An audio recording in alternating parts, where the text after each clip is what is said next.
Bismillahirrahmanirrahim. Assalamualaikum warahmatullahi wabarakatuh. Kami dari kelompok 1 akan mempresentasikan materi kami mengenai hukum agraria. Saya Hikmat Rida Zarli dengan NIM 181301097 akan menjelaskan pembahasan pertama mengenai pengertian hukum agraria dan hukum tanah. Secara bahasa, kata agraria berasal dari bahasa Latin yaitu ager, artinya tanah atau sebidang tanah. Dan agrarius artinya hal-hal yang hubungannya dengan masalah tanah, perladangan, persawahan, pertanian. Dan istilah Belanda, agraria dikenal dengan kata ager dan istilah Yunani dikenal dengan agros. Selanjutnya, dalam lingkungan administrasi pemerintahan, agraria dalam lingkungan administrasi negara adalah dalam arti tanah, pertanian, atau non-pertanian. Namun, istilah hukum agraria di lingkungan administrasi pemerintahan dibatasi hanya pada perangkat peraturan perundang-undangan yang memberikan landasan hukum bagi pengusaha atau pemerintah dalam melaksanakan kebijakan-kebijakan di bidang pertanahan. Menurut pengertian hukum agraria masuk ke dalam ranah hukum administrasi negara. Selanjutnya, agraria dalam UU PA. Undang-Undang Nomor 5 Tahun 1960 tentang Peraturan Dasar Pokok-pokok Agraria memiliki dua jenis pengertian, yaitu yang pertama, pengertian agraria secara luas. Itu terdapat dalam pasal 1 ayat 2 UU PA meliputi bumi, air, dan ruang angkasa. Sedangkan yang kedua yaitu pengertian agraria secara sempit. Terdapat dalam pasal 4 ayat 1 UU PA yaitu tanah. Selanjutnya, agraria menurut para ahli. Utrecht mengatakan bahwa hukum agraria adalah menjadi bagian dari hukum tata usaha negara karena mengkaji hubungan-hubungan hukum antara orang dan bumi, air, dan ruang angkasa yang melibatkan pejabat yang bertugas mengurus masalah agraria, misalnya pendaftaran tanah dan penerbitan sertifikat tanah.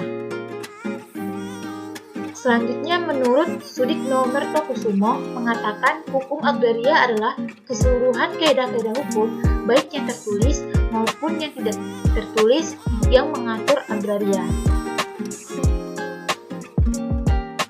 Assalamualaikum warahmatullahi wabarakatuh.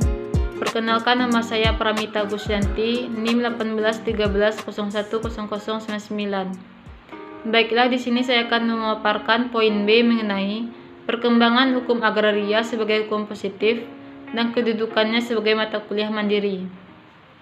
Hukum agraria di Indonesia telah mengalami perkembangan yang sangat kompleks, ditandai dengan silih bergantinya kebijakan hukum agraria dari zaman kolonial Belanda, Jepang, hingga berlakunya Undang-Undang Pokok Agraria tahun 1960. Undang-Undang Pokok Agraria telah mengakui hukum adat sebagai hukum positif. Indonesia memiliki banyak adat dan masing-masing mempunyai aturan yang mungkin berbeda satu sama lain.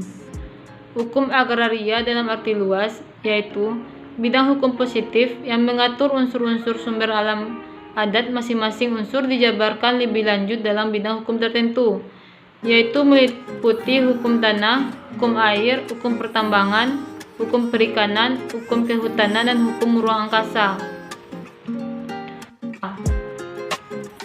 Kedudukan hukum agraria sebagai mata kuliah mandiri. Di dalam hal ini, lahirnya hukum agraria sebagai mata kuliah yang mandiri tidak terlepas dari lahirnya Undang-Undang Pokok Agraria sendiri serta ketentuan pelaksanaannya atau banyaknya materi yang diatur di dalam pelaksanaannya. Lahirnya Undang-Undang Pokok Agraria mengakhiri kebinekaan hukum yang mengatur bidang pertanahan dan menciptakan bidang hukum yang berstruktur tunggal. Untuk itu, maka lahirlah keputusan Dewan Guru Besar Fakultas Hukum tanggal 9 September 1962 berupa penambahan mata kuliah baru di Fakultas Hukum Universitas Indonesia yang diberi nama Hukum Agraria. Kemudian dikukuhkan dengan Surat Kemendikbud Nomor 0198 U 1972 tentang pedoman mengenai kurikulum minimal Fakultas Hukum Negeri dan Swasta. Sekian, terima kasih. Wassalamualaikum. Materi ketiga, ruang lingkup kajian hukum agraria atau hukum tanah. Ruang lingkup agraria menurut Undang-Undang Pokok Agraria sama dengan ruang lingkup sumber daya agraria atau sumber daya alam menurut ketetapan MPR Republik Indonesia Nomor 9 MPR 2001 tentang pembaharuan agraria dan pengelolaan sumber daya alam. Ruang lingkup agraria atau sumber daya alam dapat dijelaskan sebagai berikut. Yang pertama, bumi. Pengertian bumi menurut pasal 1 ayat 4 Undang-Undang Pokok Agraria adalah permukaan bumi, termasuk pula tubuh bumi di bawahnya serta berada di bawah air. Permukaan menurut pasal 4 ayat 1 Undang-Undang Pokok Agraria adalah tanah. Yang kedua, air. Pengertian air menurut pasal 1 ayat 5 Undang-Undang Pokok Agraria adalah air yang berada di perairan pedalaman maupun air yang berada di laut wilayah Indonesia. Yang ketiga, ruang angkasa. Pengertian ruang angkasa menurut pasal 1 ayat 6 Undang-Undang Pokok Agraria adalah ruang di atas bumi wilayah Indonesia dan ruang di atas air wilayah Indonesia. Kemudian yang terakhir, kekayaan alam yang terkandung di dalamnya. Kekayaan alam yang terkandung di dalam bumi disebut bahan, yaitu unsur-unsur kimia, mineral-mineral, bijian-bijian, dan segala macam batuan, termasuk batuan-batuan mulia yang merupakan endapan-endapan alam. Undang-Undang Nomor 11 Tahun 1967 tentang ketentuan-ketentuan pokok pertambangan. Kekayaan alam yang terkandung di dalam air adalah ikan dan perairan pedalaman dan laut di wilayah Indonesia.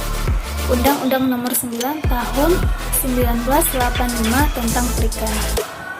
Saya Maulidah Yatin, NIM 1913-010102 akan menjelaskan tentang dasar-dasar dan sumber hukum agraria atau hukum tanah. Yang pertama, dasar-dasar hukum agraria. Dasar-dasar hukum agraria terdapat pada penjelasan Undang-Undang Nomor 5 Tahun 1960 tentang Peraturan Dasar Pokok-Pokok Agraria atau UPA. Yang pertama, dasar kenasionalan yang terdapat pada pasal 1 ayat 1 yang menyatakan bahwa seluruh wilayah Indonesia adalah kesatuan tanah air dari seluruh rakyat Indonesia yang bersatu sebagai bangsa Indonesia. Yang kedua, tidak diakuinya azas domain, yaitu azas yang memandang bahwa tanah yang tidak dibuktikan haknya oleh orang lain merupakan milik negara. Yang ketiga, diakuinya hak ulayat yang terdapat pada pasal 3 UU-PA, yaitu hak ulayat dari kesatuan-kesatuan masyarakat umum. Yang keempat, terdapat pada pasal 6 yang menyatakan semua hak atas tanah mempunyai fungsi sosial. Yang kelima, hanya warga negara Indonesia saja yang dapat mempunyai hak milik atas tanah yang terdapat pada pasal 9 dan pasal 21 ayat 1.